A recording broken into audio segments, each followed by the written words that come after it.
So Keith Moon was the last of the original members to join the band. I want to know, what was it about him and his style that kind of closed the circle in your mind and maybe Peter's mind?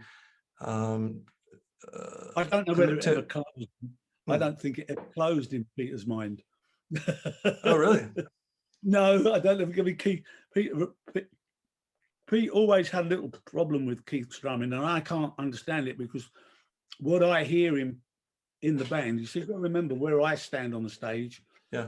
And what I do in with the band is to fit the words to what's going on behind me. So I never see the band.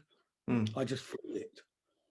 And I do remember distinctly that day that Keith joined. There was something, because we only had a three-piece. We didn't have, most other bands had an extra guitar in there. So but we only had a lead guitar and rhythm in one guitarist, and a bass player and a drummer. So when Keith joined in on that very first night, what he was playing added something to the tempos, to the, I don't know, to the just the energy, the whole. Just elevated it. The whole, yeah, it not just elevated it. It was like you started up a jet engine. You go, whoa! It just went to another level. And like I say, I don't see them. All I do is feel.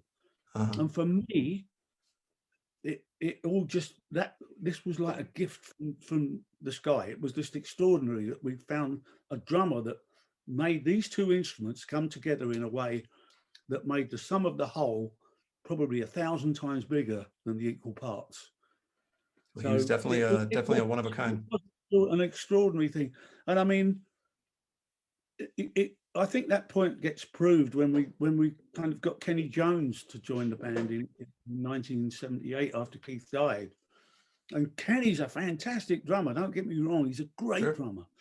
But he was totally wrong for the Who. A straight drummer in the Who, and it just didn't quite have the energy, didn't quite have that I don't know what it is. I can't tell you what it is. It's just something I feel and I hear, and that makes me go whoa. And the other goes, well, that's all right.